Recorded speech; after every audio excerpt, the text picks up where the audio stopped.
Maizbhandari Gausia hoc committee Bangladesh সরদারকুল দায়রা শাখার উদ্যোগে পবিত্র মাহে রমজান উপলক্ষে ঈদ উপহার বিতরণ, দরিদ্র এক নারীকে সেলাই মেশিন প্রদান ও ইফতার মাহফিল অনুষ্ঠিত হয়েছে। শুক্রবার ৭ই মার্চ বিকেলে সংগঠনের দায়রা শরীফ প্রাঙ্গণে আয়োজিত ইফতার মাহফিলে প্রধান অতিথি ছিলেন সমাজসেবক Alhaj J A M Iqbal Hossain. মানবতার কল্যাণ দরবারের মধ্যে সবচেয়ে প্রথম এই উদ্যোগটা যে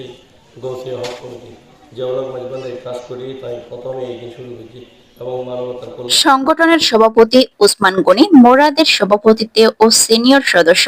মহিউদ্দিন জীবনের সঞ্চালনে বিশেষ অতিথির বক্তব্য রাখেন বিএনপি নেতা মোসলেহ উদ্দিন, আবুল কাশেম, সৈয়দ কামাল উদ্দিন, মাওলানা গোলাম মোস্তফা শায়েস্তা খান আল আজহারি, রাউজান প্রেস ক্লাবের সভাপতি M Belal Uddin, Maizbhandari Gausia hoc committee উপজেলার সমন্বয়ক মামুন মিয়া, আবু তৈয়ব মাস্টার, সাদিকুজ্জামান শফি, নাজিম উদ্দিন, খুরশেদুল আলম জিকু, রাশেদুল ইসলাম চৌধুরী, সংগঠনের সহ সভাপতি জয়নাল আবেদিন। উপস্থিত ছিলেন মোহাম্মদ জাবেদ, সৈয়দুল আলম, মোহাম্মদ আফসার, নাসির উদ্দিন, এস এম মবিন, ইসমাইল, শাহাদাত হোসেন, মোশাররফ হোসেন, মাওলানা তাজ মোহাম্মদ রেজবি। মিলাদ খিয়াম ও মোনাজাত করেন মাওলানা বাহাউদ্দিন ওমর মাইজভান্ডারি।